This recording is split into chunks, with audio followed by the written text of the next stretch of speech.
Hey, folks, welcome to Phantoms and Monsters Radio. So, Washington State is a land of dramatic contrast. Its landscape includes isolated coastlines, ancient evergreen forest, volcanic mountains, deep river valleys, military installations, and vast wilderness areas where, a person can travel for miles encountering another human being. It's also a region with a long and disturbing history of unexplained activity.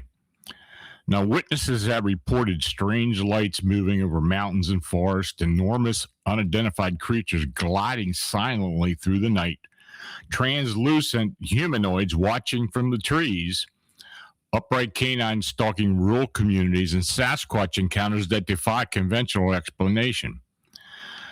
Now, some witnesses describe sightings lasting only a few seconds. Others report missing time, unexplained physical marks, electrical disturbances, strange odors, or an overwhelming sense that something was watching them.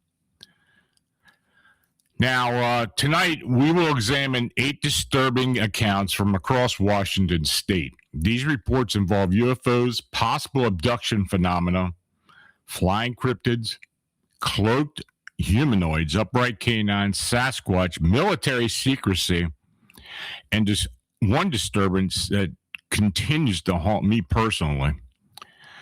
These are stories of unexplained Washington. Now, this first account comes from a witness who grew up in a large rural property near Beacon Rock in Washington state. The witness was approximately 10 years old and already comfortable spending long periods alone in the woods. He knew the surrounding property well and frequently camped with his dogs. Now, his experience began one night while he was standing on the front porch looking out across the pasture. Now, at first, he believed he was looking at the full moon, but the light continued growing larger. It moved slowly from left to right above the tree line. And realizing that the object was not the moon, the boy turned and ran inside to get his older brother. When they returned to the porch, the light had vanished. Now, his brother assumed he had been playing a joke and punched him in the arm. But approximately 1 week later, the boy decided to camp in the woods. The family owned several hundred acres, surrounded by dense forest. He walked for about an hour with his Walker coon dog, Buddy, and an Australian shepherd before finding a clearing beside a small creek. He carried a 22 caliber rifle and began preparing the campsite as darkness approached. Now, while he was attempting to start a fire, both dogs began behaving strangely. Buddy started baying loudly. That was the last thing the witness clearly remembered. The next moment he could recall, he was inside his tent. It was early morning before the birds had begun calling. The tent flap was partially open and the campfire was completely extinguished. Buddy was gone. The Australian shepherd stood outside the tent whining. The boy immediately felt that something was terribly wrong. He became nauseous and vomited inside the tent. Although he was still fully dressed, he discovered that his boots had been placed on the wrong feet. When he removed them, he noticed that his socks were wet. The witness had spent much of his childhood in these woods. The environment was familiar to him, but he had never been frightened there before. But that morning, he experienced a level of fear he had never known. He grabbed his rifle, abandoned the tent and the rest of his equipment, and ran toward home with the Australian shepherd beside him. They did not stop until they reached the family pasture. His mother was waiting for him. She grabbed him and began crying. His father and brothers were already searching the property because the boy had not returned when expected. His mother then told him something disturbing. Buddy had returned to the farmhouse alone at approximately 11 o'clock the previous night. The dog had been baying and appeared distressed. Buddy had never voluntarily left the boy's side. The dog's return indicated that something unusual had happened at the campsite many hours before the witness regained awareness. So several days later, the boy noticed two small red puncture marks on his right ankle. They resembled tiny snake bites. He then discovered an identical pair of marks on the same position on his left ankle. The marks immediately reminded him of the time he had lost in the woods. There was one additional event. On another night, his mother found him outside near the family mailbox at approximately 10 o'clock. He appeared to be sleepwalking, but no one understood how he had left the house without being noticed. Now, the witness still does not know what happened in the forest. He remembers the strange light of the tree line and dogs reacting and then awakening hours later with his boots reversed, wet socks, nauseous, unexplained punctures, and no memory of intervening time. Was this a childhood misadventure followed by confusion and fear? Or did the light over Beacon Rock mark the beginning of something that followed the witness into the woods? Now, missing time cases are especially difficult to investigate because the most important portion of the experience is absent from the witness's conscious memory. We are left with the moments before and after unusual lights, disturbed animals, physical illness, misplaced clothing, unexplained marks, and a powerful instinct that something occurred. Now, our next witnesses remained conscious throughout their encounter. What they saw was enormous, silent, and almost completely transparent. So in July 1997, a married couple was outside their husband's parents' home in Bremerton, Washington. It was a warm summer night at approximately 10 o'clock. And as the couple looked toward the evergreen tree line, two enormous shapes glided into the moonlight. The witnesses initially struggled to understand what they were seeing. The objects were not conventional aircraft. They appeared to be living creatures. Each had a wingspan comparable to that of a small Cessna airplane. Their heads resembled those of historic birds with long pterodactyl-like beaks. Their bodies and wings reminded the witness of stingrays. There were no visible feathers. The creatures also appeared to possess feet and long, prehistoric-looking tails. But their most remarkable characteristic was their transparency. The witnesses could clearly see their outlines when the moonlight fell on them, yet the creatures appeared almost colorless. Their surfaces reflected the surrounding environment like glass beneath water. The witness compared them to Wonder Woman's invisible airplane, clearly present but visible only because of the way light bent and reflected along their form. The creatures made no sound. There was no wing flapping, mechanical noise, or rush of displaced air. They appeared to glide or swim through the atmosphere. One of them descended to approximately 10 feet above the witness's head. It passed so close that they believed they could have touched it if they had climbed onto the father's truck. The creature continued towards the neighboring house and appeared for a moment as though it might collide with the structure, but instead it abruptly changed direction, glided down the street, and disappeared into the darkness. The second creature followed. The couple did not feel directly threatened. The beings did not appear to be hunting or stalking them. They seemed to be passing through the area. And when the witnesses told their family what they had seen, no one believed them. The woman later admitted that she might have believed her husband either, but she did not witness the creatures herself. She had considered several possible explanations. Could they have been a prehistoric animal somehow surviving into the modern era? Were they spiritual manifestations?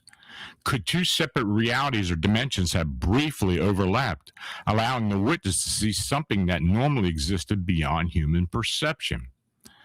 The description resembles reports of so-called flying rays, enormous airborne forms that move silently, have broad membranous bodies, and are sometimes seen near large bodies of water. Washington State also has a history of alleged pterosaur-like sightings, but Bremerton creatures did not appear entirely silent.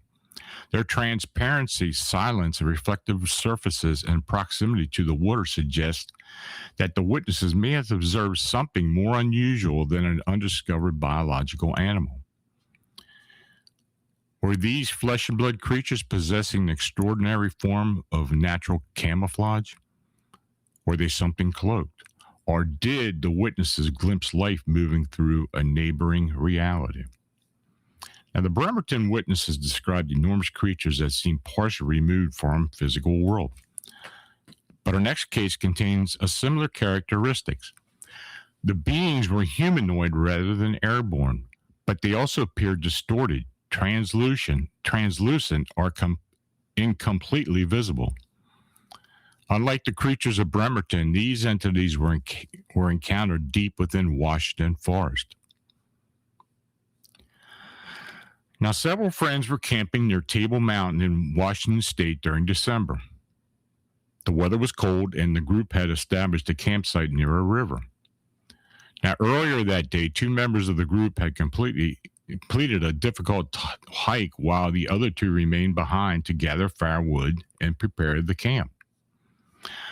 When the hikers returned, one of them thought he saw a man standing near the group's equipment. The person appeared to be wearing a gray T-shirt despite the winter temperatures. The figure disappeared before the witness could obtain a clear look. Now, the two witnesses who had remained at the campsite later reported that they had repeatedly heard footsteps moving around their tent. Now, the sounds had been so frequent and so close that they assumed the hikers had returned and were walking around outside. But no one had announced the presence or entered the camp. And as evening approached, the group began cooking dinner. They heard movement around the campsite, and at times it sounded like heavy boots sloshing through the nearby river. One witness also heard what he described as faint drumming. Now, although one group member became nervous, the primary witness initially treated the situation as a joke. He repeatedly shone his flashlight into the woods and pretended to see something in order to frighten his friends. Then, on the third or fourth attempt, he actually saw something. Between two trees was a gray human-shaped figure crouched close to the ground. Its limbs were unusually long. The figure began to rise. Its head was large and gray, with two visible eyes, but no other obvious facial features. The witness recalled that the being appeared to move or to support itself using its elbows in an unnatural manner. Then it vanished. The other campers noticed an immediate change in their friend. They said he performed a double take, lost color in his face, sat down, and repeatedly insisted that he had seen a deer. But the witness knew that was not true. He saw deer regularly where he lived. The figure he observed did not resemble one. And over the next hour, the group continued to hear movement around the campsite. A rotten egg odor drifted through the area and was later detected inside the tent. The odor could have had a natural origin, but when considered alongside the footsteps, the earlier sighting of a lightly dressed man, and the drumming sounds in a gray humanoid, the atmosphere of the campsite became increasingly disturbing. The witness said he was not immediately terrified. Instead, he was confused. His mind reached for the quickest rational explanation available, and he attempted to convince himself that he had seen a deer. But he had not seen a deer.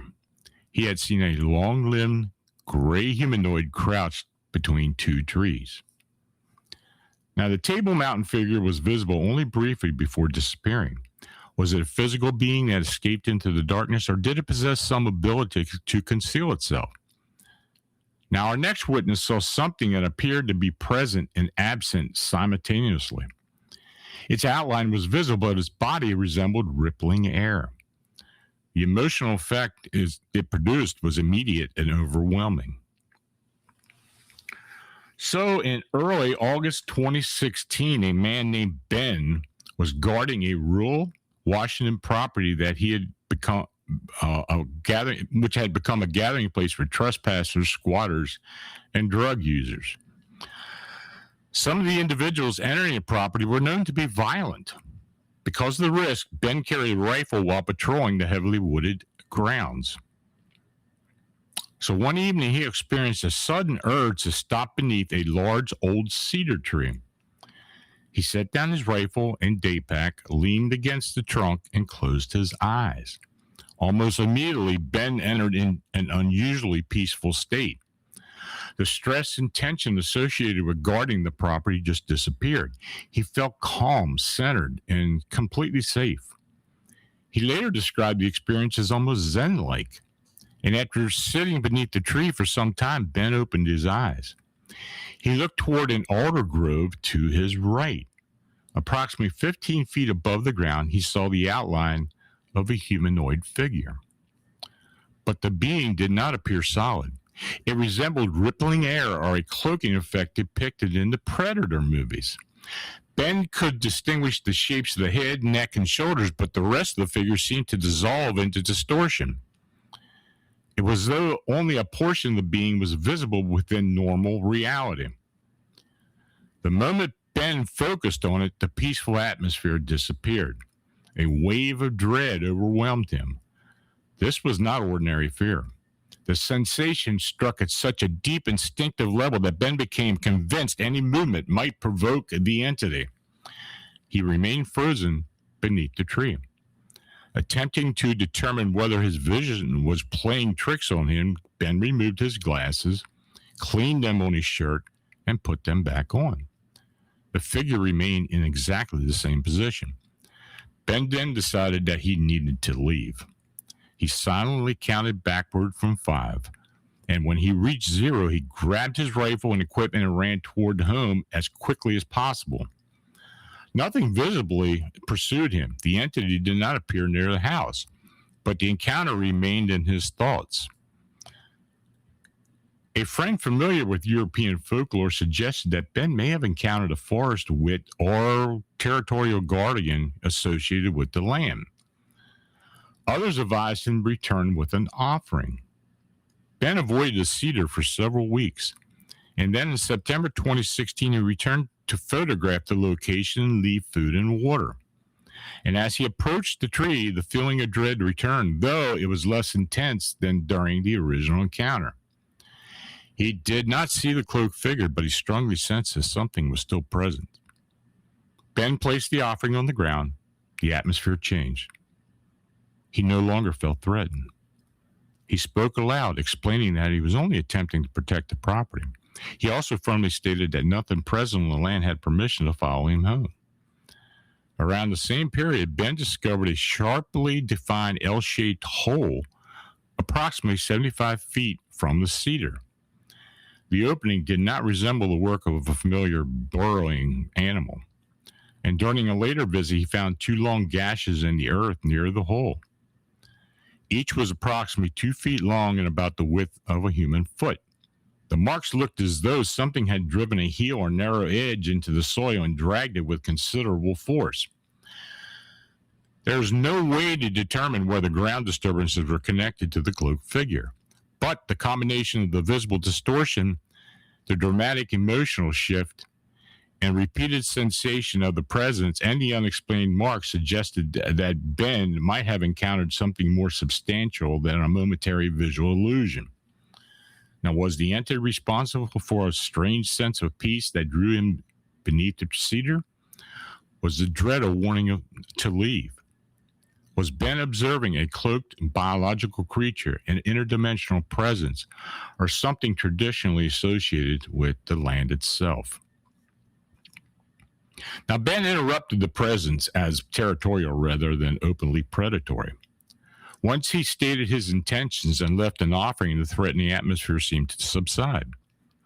But the next witness was not given that sense of reconciliation. What he encountered outside a gas station appeared animal-like at first, but then it stood upright. Now, this account was related by a friend of the original witness. In 1992, the witness worked the graveyard shift at a gas station in Grayland, Washington.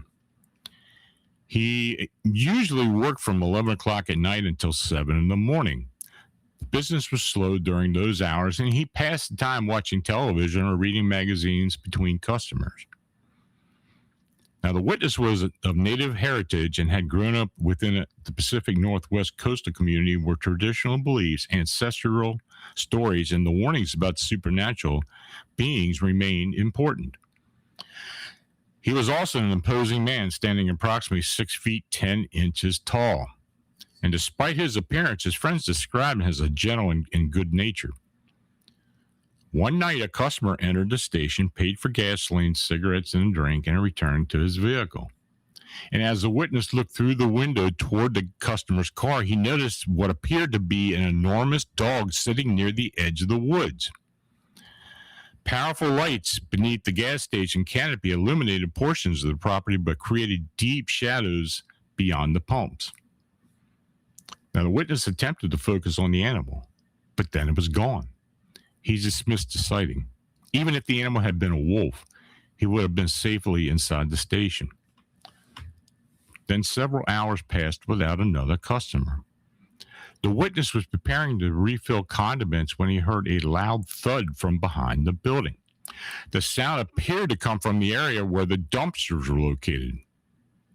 Homeless individuals had previously searched through the station's garbage, and the witness initially assumed someone was scavenging, but he ignored it. The noises continued and became louder. Eventually, the witness decided to confront whatever was behind the building, or whoever was behind the building. He took a flashlight and a firearm from the office, exited through the front door, and walked around the side of the station. And when he reached the corner, he directed the flashlight beam toward the dumpsters. The light struck an enormous animal rummaging through the garbage. It was the same creature he had seen near the woods, but it was not an ordinary dog. The creature stood upright on its hind legs. It reached approximately to the same height as the witness, nearly 7 feet tall. Its body was too narrow and gaunt to be a bear. Its shape appeared canine, but its proportions were disturbingly human-like. His eyes reflected the flashlight beam. The sight was so shocking that the witness dropped both the flashlight and the gun. He ran back into the station, locked the doors, and remained inside for the rest of the night. The creature did not visibly follow him.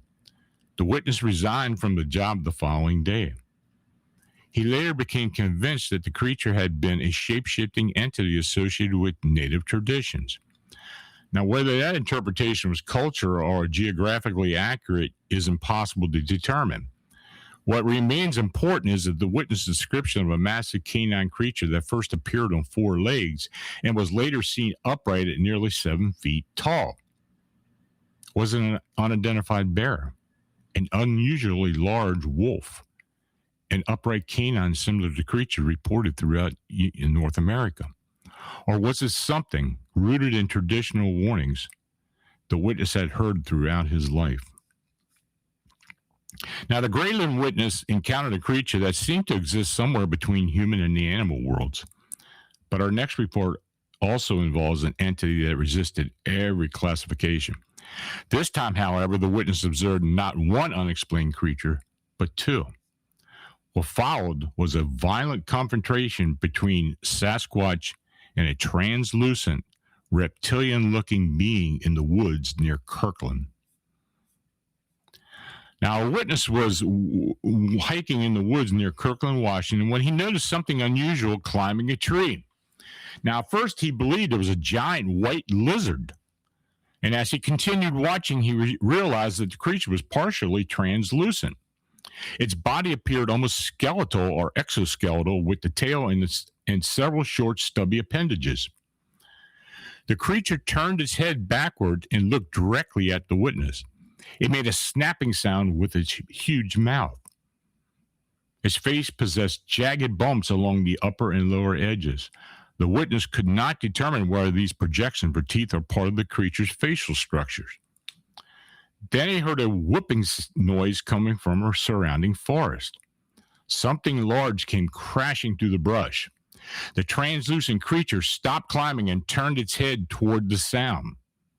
The massive blackish-brown bipedal creature emerged from the vegetation. The witness identified it as a Sasquatch. He had previously observed a Sasquatch in 2003, though this individual looked different. The Sasquatch moved around the tree and grabbed the white creature. The smaller being immediately fought back. It whipped its tail against the Sasquatch's arm and released a loud shrieking sound. Then it leaped onto the much larger creature. Now, although Sasquatch appeared approximately 4 times its size, the white being attacked with extraordinary aggression. It crawled over the Sasquatch's body and repeatedly leaned in as though biting it. Each time it made contact, smoke appeared to rise from the Sasquatch's fur or skin. The Sasquatch screamed in pain. The witness believed the smaller creature might have been producing venom, acid, or some other caustic substance. He did not see liquid being projected, but something appeared to burn the Sasquatch whenever the white creature bit or pressed against it. After struggling for some time, the Sasquatch seized the creature by the head and pulled it away. The white being flipped forward. Its head then appeared to rotate completely around. It bit the Sasquatch's arm.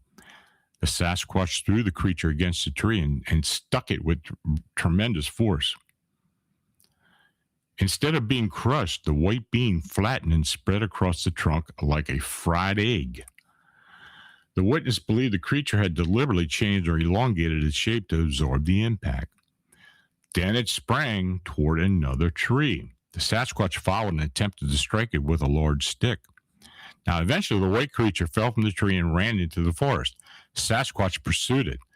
The witness never understood why the Sasquatch appeared so determined to capture or kill this translucent creature. Was the white being prey? Was it a predator invading the Sasquatch's territory? Could the substance it produced have responded to the natural defense mechanism? Or had the creature observed a confrontation between 2 beings that remain undocumented by conventional science? This report is extraordinary, even by cryptid standards, but it contains details found in other unexplained encounters, including translucent skin, strange body movement, unusual vocalizations, chemical or burning effects, and a Sasquatch apparently defending a territory from another unknown creature. Now, this Kirkland report suggests the possibility that Washington's forest may contain more than one type of unidentified being. And it also raises a disturbing question. If such creatures exist, would government or military authorities already know about them? Now, our next witness believes he may have participated in an operation connected to that very possibility. The assignment began as a military training exercise. It ended with armed guards protecting heavily concealed creatures near the devastation of Mount St. Helens. In 1980, a United States Air Force serviceman was stationed at George Air Force Base near Victorville, California. He worked in aircraft maintenance in support of the Air Force's Wild Weasel mission involved F-4 aircraft. That year, he and other personnel were sent to train with Canadian forces at Canadian Force Base COMEX on Vancouver Island. Now, the group departed George Air Force Base aboard a C-141 transport aircraft. And during the flight, the aircraft experienced an emergency involving the loss of hydraulic fluid in one of the engines. The servicemen watched a crew chief repeatedly pour fluid into the reservoir only to see that the level fall back to zero. The crewman wore a parachute. The passengers did not. And after landing at Travis Air Force Base for repairs, the flight eventually continued north. The aircraft passed over Mount St. Helens shortly after the volcano had erupted. When the group arrived at COMEX, their officer informed them that the deployment would last longer than the planned 2 weeks. They were needed for an emergency mission. For several days, the airmen were given little information and had almost nothing to do. Then, one night, they were ordered onto a bus. The bus carried them toward the southern end of Vancouver Island, where the vehicle was loaded onto an unusual Navy ferry. The bus was transported across the water to the United States side, and after embarking, they continued driving through the darkness, rain, and heavy cloud cover. Eventually, they arrived at what appeared to be a disaster area. The airmen were issued M16 rifles with 1 magazine each. This immediately struck the witness as unusual. Most enlisted Air Force personnel handle rifles during basic training, but they rarely assigned armed perimeter duty. They were also issued plain green fatigues and poorly fitted helmets marked with the word guard. The briefing provided few details. The men were told to protect designated access points inside a tented military area. They were to inspect credentials and allow only authorized personnel to enter. They were also told that anyone attempting to breach the perimeter was to be shot. Approximately 30 airmen were involved. None of them clearly knew where they were. There were no obvious towns or cities nearby. The location appeared isolated and close to land affected by the volcanic eruption. The personnel lived and worked inside a restricted area covering approximately 1 acre. There were sleeping tents, a mess tent, several larger secured structures. The airmen worked 12-hour night shifts. The guarded tents were constructed with partitions and entrance foyers that prevented anyone standing outside from seeing into the main interior areas. Bright lighting was visible beyond the partitions, but the arrangement seemed deliberately designed to conceal whatever had happened inside. Now, the official explanation was that they were guarding victims of the Mount St. Helens eruption. Medical personnel occasionally passed through the checkpoints. A person dressed like a doctor in a white laboratory coat would escort a heavily bundled individual by the arm. Now, the escorted figures wore thick coats and dark knit hats. Their hands were also concealed. The guards were never given a clear view of their faces. The escort would provide a surname, show credentials, and proceed into or out of the restricted area. There were no disturbances. No one attempted to breach the perimeter. Nothing occurred that seemed to justify the armed security or the order to use lethal force. Now, near the end of the assignment, however, the witness noticed something they could never forget. 2 of the bundled individuals were extraordinarily tall. They stood more than a full head above the medical personnel escorting them. They were also unusually broad across the shoulders and torso. At the time, the witnesses assumed the bulk was due to the heavy coats and cold weather. After approximately 8 or 9 days, the airmen were debriefed. They were told that they had guarded victims of the eruption and were ordered not to discuss that portion of the mission. They were allowed to shower and were given their original Air Force uniforms back in a separate tent behind the latrines. The group boarded the same bus, traveled the darkness to the ferry, crossed back to Vancouver Island, and returned to Comex. Now, the remainder of the deployment continued normally. They trained with the Canadians, flew additional sorties, and eventually returned to George Air Force Base.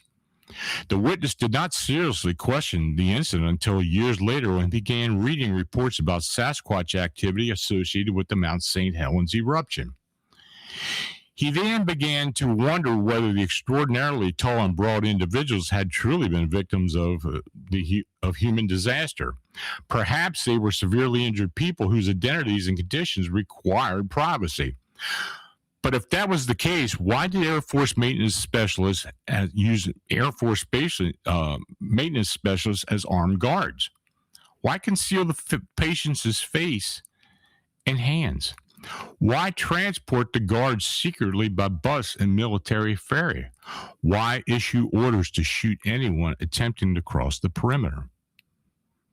Now, the witness stated this was the only time during his entire Air Force service, other than basic training, where he was assigned armed perimeter duty. He still does not know exactly what he was protecting.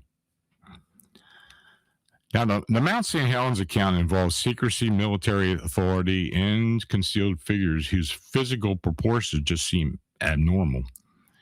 The witness was given orders, but no answers. Our final report contains no military installation, guarded perimeter, or official explanation. It began at an isolated farmhouse with strange lights over the Coeur d'Alene Mountains. And for a young school teacher named Mandy, these lights marked the beginning of terror. Within weeks, she would disappear. Now, this final case remains one of the most disturbing and emotional investigations I have ever been involved with. In July 2009, I received a call from a young school teacher named Mandy who lived with her mother in an isolated farmhouse in East Central Washington. Mandy told me that her life had become a living nightmare. She was terrified of the dark. She was afraid to leave the house at night. She believed that something beyond human understanding that had targeted her and her mother. The activity had begun approximately 2 weeks earlier. Mandy and her mother noticed unusual red and white lights hovering over the Coeur d'Alene Mountains near their farmhouse. That same night, Mandy experienced a violent dream involving flashing lights and mechanical sounds. She awakened nauseous, disoriented, and deeply frightened. Her mother initially dismissed the experiences as a nightmare, but then the lights returned. One evening, while Mandy and her mother were cleaning up after dinner, they heard sharp popping sounds outside the farmhouse. When they looked through the windows, they saw hundreds of red and white lights moving rapidly across the sky and over the property. Whenever two of the lights appeared to collide, a loud popping sound echoed through the yard. And at the same time, the telephone stopped working. The house lights began flickering. Scratching noises moved across the roof. Then, without warning, everything stopped. When Mandy stepped outside, she detected a faint odor resembling burnt motor oil. There was no visible evidence explaining what had happened. But the following night was worse. Heavy thuds struck the roof. Rapid scampering sounds came from the attic. A red and white lights again surrounded the farmhouse. This time, the electricity failed completely and remained off for nearly an hour. Mandy and her mother retreated to a bedroom where they sat together by candlelight. They felt like prisoners inside their own home. They could not use the telephone. They could not see what was moving above them. They did not know whether something was attempting to enter the house. And when Mandy contacted me, I could hear the terror in her voice. It was not exaggerated. It was not rehearsed. It was raw and sincere. She desperately wanted an explanation. Now, during our conversation, he asked me a question I will never forget. Why is this happening to us? Now, I instructed Mandy and her mother to maintain detailed journals and to contact me after every incident. We spoke late into that night. I believe they were generally frightened and that something seemed to be deliberately targeting them. That was the last real conversation I ever had with Mandy. Several days later, her mother called me. Her voice was broken with grief. Mandy was missing. The night after our conversation, Mandy had gone to bed as usual. And at approximately 11 o'clock, her mother noticed light shining from beneath Mandy's bedroom door. And when she opened the door, the light suddenly went out. Mandy was gone. Her car remained at the farmhouse. Her clothing, belongings, and personal items had not been disturbed. There was no known visitor. There was no obvious sign of forced entry. There was no explanation for how Mandy could have left the bedroom and farmhouse without her mother noticing.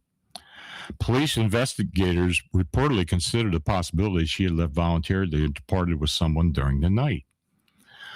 But there was no evidence supporting either explanation. It was as though she had vanished into thin air. As of my last inquiry with the Washington authorities, Mandy's disappearance remained unsolved. And my last actual inquiry was about a year ago. No confirmed trace of her had ever been found. I remain convinced that Mandy was taken, though not necessarily by human hands. Now, her disappearance occurred after repeated aerial phenomena, telephone and electrical failures, unexplained sounds on the roof and in the attic, physical illness, and her growing conviction that an unknown intelligence had singled them out. And as investigators, we attempt to document facts, identify patterns, and separate evidence from speculation. But some cases become deeply personal. And when Mandy called me, she was not simply reporting strange lights. She was asking for reassurance. She wanted someone to tell her that she was not imagining these events.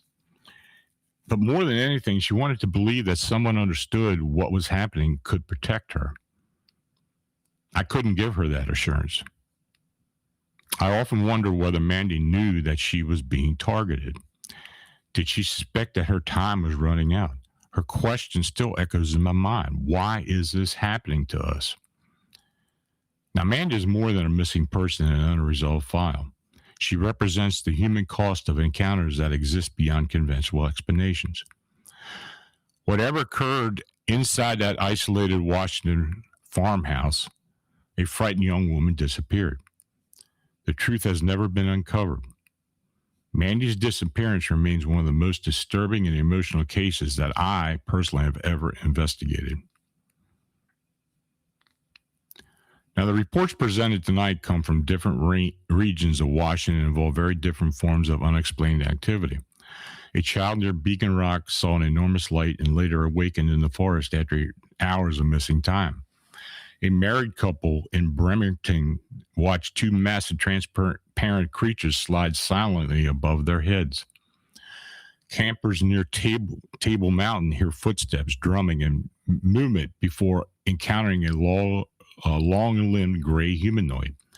A property guard saw a cloaked figure suspended near an ancient cedar tree and experienced an overwhelming wave of dread. The gas station employee at Grayland confronted an enormous canine creature standing upright on two legs. A hiker near Kirkland reportedly witnessed a violent confrontation between a Sasquatch and a translucent reptilian being. An Air Force serviceman was secretly transported into a restricted disaster zone and ordered to guard heavily concealed figures whose size and proportions appeared abnormal. And Mandy disappeared from her bedroom after weeks of lights, electrical disturbances, scratching on the roof, and a growing conviction that something had chosen her. Now, are these reports connected? On the surface, they appear to describe completely different phenomena, but several patterns repeat. Many of the encounters occurred near forests, mountains, rivers, coastlines, or isolated rural properties. Several involved beings that appeared translucent, cloaked, reflective, or only partially present. Animals reacted before the witnesses understood that something was wrong. Witnesses reported strange odors, unusual sounds, missing time, physical marks, emotional manipulation, and sudden feeling of dread. In some cases, the entities appeared territorial. In others, they seemed curious, predatory, or focused on a particular individual. Washington's geography may provide ideal conditions for unusual animals to remain hidden. Its military facilities and restricted areas may conceal classified activity. In ancient forests and native traditions preserve accounts of beings that have occupied the region far longer than modern communities. But those explanations may account for only parts of the mystery. Perhaps one of these entities was not permanently present in the way humans understand physical existence. They may move between environments, dimensions, or states of visibility. They may appear only when conditions permit us to perceive them. Or perhaps they have always been here, observing from places where we rarely look. The witnesses in these cases did not begin their experiences expecting to encounter the impossible. Most were engaged in ordinary activities. They were camping, hiking, working, guarding property, completing a military assignment, or sitting inside their own home. Then the boundary between the known and the unknown suddenly opened. For a few moments, they saw something that changed their understanding of reality. For Mandy, that boundary may never have closed.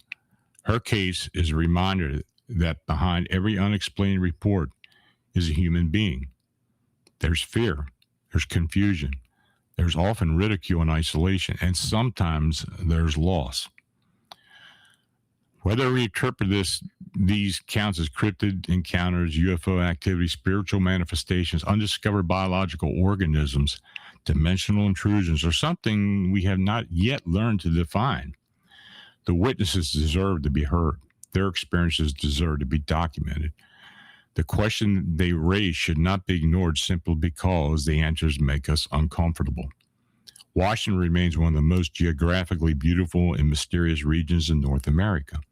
Beyond its cities and highways lie immense forests, volcanic landscapes, isolated coastlines, and remote mountain corridors. Within those places, something unexplained continues to move. Perhaps it watches from the trees. Perhaps it slides silently above us. Perhaps it hides behind military barriers. Or perhaps it just waits outside the light. Now, thank you for joining me for the presentation on Unexplained Washington. Please subscribe to Phantoms and Monsters Radio, activate notifications, and share these presentations for others interested in the unexplained. If you have experienced something unexplained in Washington or elsewhere, I encourage you to document every detail you remember. Record the date, time, location, weather, direction of travel, duration of the event, physical characteristics, sounds, odors, lights, lighting conditions, emotional responses, and the names of any additional witnesses. Even details that initially seem insignificant may become important when compared with other reports. And you can submit your account to Phantoms and Monsters. Witness confidentiality and anonymity will be respected when requested. Your support helps us continue documenting witness testimony, investigating unusual incidents, and preserving these accounts for future research. So let's start the Q&A. Please type your question in all caps.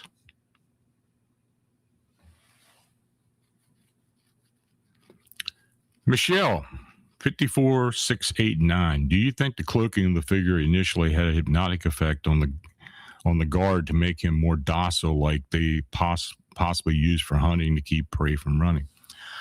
That's a good question. I don't know. It could very possibly be that. When you get encounters like this, or even just general observations, it could be a lot of different things. But what you stated could be very true. Unless we get some type of documentation or affirmation of what happened, it's pretty hard to even make out exactly what had occurred. So, we do the best to investigate, but sometimes we just don't get the answer that we want. Paranormalism Net, Lon, what were you doing on the road? I wasn't investigating anything. I was just taking a couple days off. I needed some time off. Dagnammit, the Sasquatch has been spotted near Mount St. Helens, and sightings started after the 1980 eruption. Do you think Sasquatch could be Mothman? During our investigation in Chicagoland, we had a couple of sightings, particularly in Woodstock, Illinois, of a creature that looked like a Bigfoot. We even had sketches. It looked like a Bigfoot with large wings. Now, is that the same as the Sasquatch that originally started in La Crosse, Wisconsin, that was reported by Linda Godfrey? I don't know. Could it be related to the Mothman? Yeah, it could be. It could be another type of winged humanoid or winged cryptid. We just don't know. Though I did take the reports of these possible Sasquatches and put it alongside the winged humanoid reports in Chicago. I am aware of the so-called Sasquatch sightings in Washington, but I don't really know exactly what it was. If you want to use the characteristics of the well-known Mothman, it probably wasn't. But who's to say there's not other winged beings or winged humanoids out there that kind of fit that bill? The best I can say is that we just continue to look into it, and maybe we'll be able to connect it. Michelle, do you think some reptilians possibly do other acidic saliva, or could the bite just be toxic to Bigfoot, and because they are from different vibrations that cause that reaction? Well, of course, it's probably a defense mechanism, a natural defensive mechanism. Is if it's a creature that's not indigenous to the area. Well, maybe it was from another realm or another level to where it was used naturally to defend against other types of predators on their realm or on their plane. I don't know. Apparently, the Sasquatch was affected by it, but it didn't seem to permanently disable it. So, that's a tough one to answer. I mean, it's a very unusual report, and I received something very similar to that in Florida as well, but it was just a little bit different. So I don't know if these are ultra-terrestrial beings, or I doubt they're, other than the Sasquatch, I doubt that they were indigenous, and they were probably from another plane. Jose Sanchez, in the animal kingdom, size is considered dominance and strength. Might there also be a connection with that and a dogman species as their natural traits? It could be. It could be. We hear all sizes, colors, types of cryptid canines. Some are huge. I mean, we have had reports here in Pennsylvania of what we call lichens that appear just like in the, if you're familiar with the Underworld series of films, where the lichens are huge 10-foot creatures that resemble werewolves. If that's something that's factual, yeah, we've had reports of that. But, it just represents another facet of this whole cryptid canine phenomena. So, anything like that, you kind of take with a grain of salt until you get more and more evidence, put it together, and maybe we'll find something. But honestly, first of all, it's not something I want to come across. And many times when we have had witnesses report these beings, it shakes them up pretty bad. So it seems like they're really encountering something. Now, is it an illusion? Is it a manifestation of some kind? Is it some type of time slip that manifests somehow? I don't know. We just don't really know. Race fan, I heard that there were multiple dead Bigfoot that were airlifted out of Mount St. Helens, and a live one came to a military headquarters and was treated by a vet.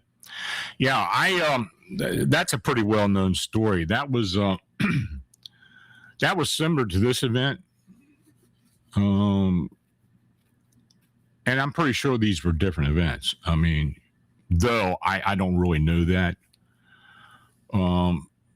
I have heard other accounts that kind of coincide with this one I talked about, where these beings were injured, but they were docile enough that they didn't have to secure them or anything, and took them in for treatment. What happened to them afterwards, I have no idea. The whole Mount St. Helens mystery is just that, a mystery. And, we have had a lot of different reports, a lot of different things that we just don't really have any explanation for. But there are some people within the field that believe that something like that actually did happen. So, of course, the military isn't saying a word. So, it's just like any other type of disclosure. Until we start getting evidence and start getting some explanation, we just take it for what it's worth and try to make determinations with the evidence that we've received. Lala Bright, Lon, what detail in the Mothman reports is most often overlooked but may actually be key to understanding the phenomena? Well, the fact that they show up the way they do, suddenly show up, suddenly manifest. Many times people see them come through like they're coming through an invisible doorway, and vice versa, that they vanish within a visible doorway. And we've had this before. I mean, not just in the Chicagoland area. We've had other sightings very similar to that. And then there's been variations. But the confounding part is many times we don't see them feeding or doing things that they would do to remain on this plane as viable creatures that are indigenous to the area. Many times they see them in a brief moment, and there's nothing to indicate that they are part of our Earth plane. I never really got that indication with the 180 odd reports that we thought were authentic in the Chicagoland area that seemed to indicate that these beings were living among us. They were appearing among us, but I doubt they were living among us.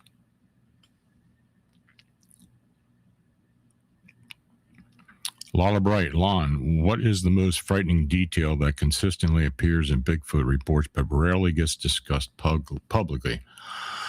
I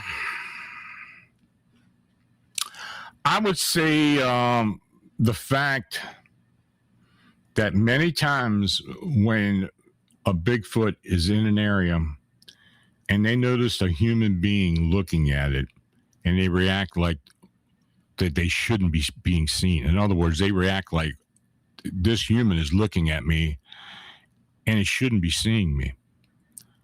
Now, there have been theories about these beings being cloaked. This whole Glimmerman phenomena. Some people do believe that these Bigfoot or other cryptid creatures or even humanoids, some type of ultra-terrestrial. Again, I go back to Chicago with the winged humanoids. Many times these things, they acted like they want to be seen, but they seem to only allow certain people to actually look at it or to recognize it. We've had reports among hundreds of people where only one or two people possibly saw it or even reacted to it. As far as Bigfoot and Sasquatch, the same thing happens, but it's somewhat different. I mean, they seem to think that they can't be seen because they're using some type of either mechanism or some type of ability to cloak themselves. But when they see the person looking at them and staring at them, they realize that they are being seen. And when that happens, they quickly disappear. I mean, they get through somewhere where they can't be followed or seen anymore. Do they travel through a portal? Are they able to just be able to distinguish a portal and go through it? That we don't know. But I have talked to investigators, well-known investigators, that literally followed these beings very closely, the best they could, and the thing would just disappear where there was nothing there, rocks or any type of hiding place for it to go. So, yeah, I think that's a bit scary. So, we don't have many attacks. Most cryptids don't attack humans. I think they try to avoid humans as much as they possibly can. Lala Bright, Lon, have you ever investigated a dogman case where the creature's actions appear deliberately psychological rather than predatory?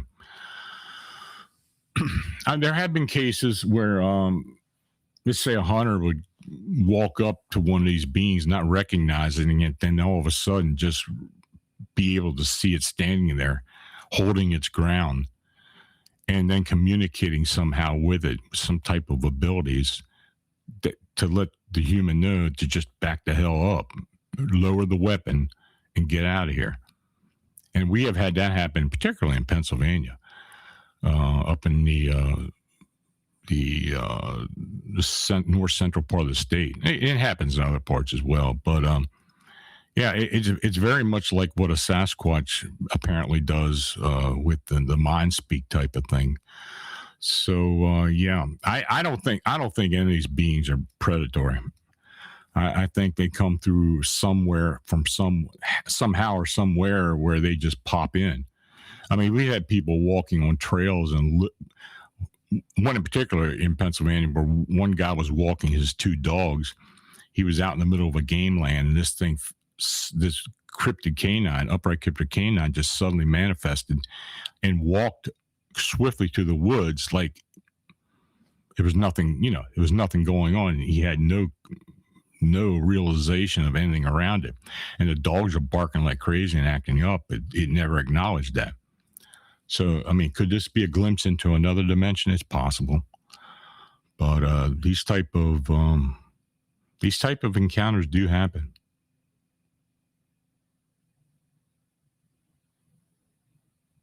Michelle, I'm so sorry about the girl you were trying to help disappearing. Has there been any updates or any new leads as to what or who took her?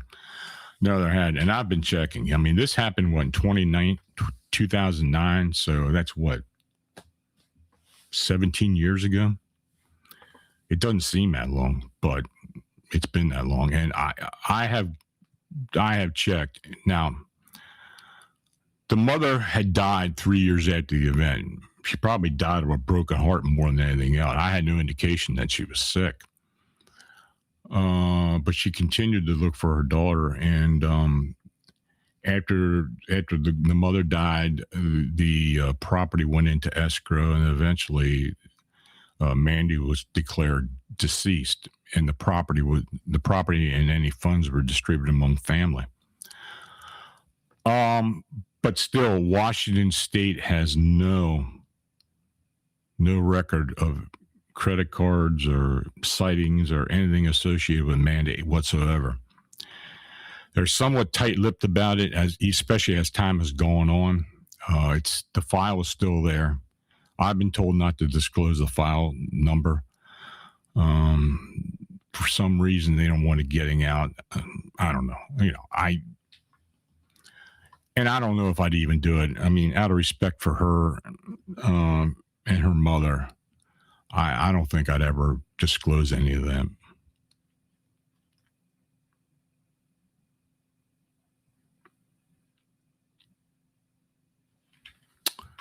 Okay, folks. Well, I want to thank you for showing up tonight.